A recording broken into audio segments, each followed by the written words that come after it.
प्रेम से बोले श्री अवध बिहारी सरकार की जय।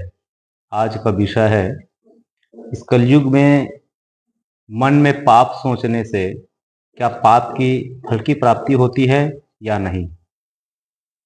एक भाई जी हमको कमेंट करके लिखे थे, महाराज जी इस संदर्भ में आप वीडियो अपलोड करके सभी को संदेश दीजिए। तो मैं आप सभी भाई बहनों को इस वीडियो के माध्यम से सभी को संदेश देना चाहूँगा। इस कलयुग में सबसे बड़ी छूट है हम आप सभी कलयुगी प्राणियों के लिए कि जब तक आप उस पाप को क्रिया नहीं करेंगे, कर्म नहीं करेंगे, तब तक आपको फल की प्राप्ति नहीं होगी पाप में। लेकिन पुण्य को आप करो या ना करो, जैसे मन में सोच लिए, मन में संकल्प कर लिए कि हम अयोध्यापुरी जाते, अयोध्या रामलला सरकार जी का दर्शन करते, सरयू जी में स्नान करते, चित्रकूट जाते, चित्रकूट मंदाकिनी जी में स्नान करते, कामदगिरि भगवान की परिक्रमा करते, गोवर्धन जी जाते, गोवर्धन गिरिराज जी की परिक्रमा करते, वृंदावन बिहारी सरकार जी का दर्शन करते, यमुना जी में स्नान करते। तो मन में जैसे आप सोच लिए तो वो है पुण्य।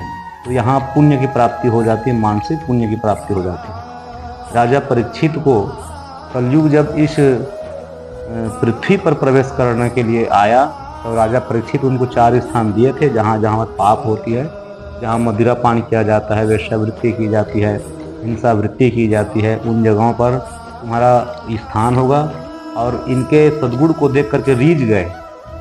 कलयुग कहने लगे कि राजन, मेरे पास एक ऐसा सद्गुण है जिस सद्गुण को पा करके कलयुग के जीवात्मा जो है बिना ही प्रयास के भगवत प्राप्ति कर सकता है। कहे कौन से गुण है? कहे महाराज एक हमारे में गुण है कि इस कलयुग में मानसिक पाप नहीं होगा, मानसिक पुण्य की प्राप्ति होगी। बाबा गोस्वामी तुलसीदास जी महाराज उसी भाव को रामचरितमानस में लिखे उत्तरकांड में कि कली कर एक पुनीत प्रतापा, मानस पुण्य हो नहीं पापा। इस चौपाई का अर्थ यह है, कली कर एक पुनीत प्रतापा, मानस पुण्य हो नहीं पापा। मानस पुण्य तो होती है लेकिन मानसिक पाप नहीं होता। जैसे हम बैठे हैं और किसी के रंग रूप को देख करके मन में आसक्त हो गए और विचार कर रहे हैं कि हम अमुक के साथ विषय संभोग करें, स्पर्श करें, तो ये केवल बैठ करके आप सोचोगे, मन से पाप करोगे तो उस पाप की फल की प्राप्ति आपको नहीं होगी। लेकिन ये नहीं कि हम बार बार उस गलत दृश्य को देख करके मन में सोचते रहें, पाप करने के लिए सोचते रहें, तो आपको सोचते सोचते आप क्रिया में परिवर्तित हो जाएंगे और उस क्रिया को आप जैसे ही किए वैसे ही आपको फल की प्राप्ति हो जाएगी। तो बार बार आपको मन में विचार करोगे, मन में सोचोगे तो वही आप क्रिया में परिवर्तित हो जाओगे।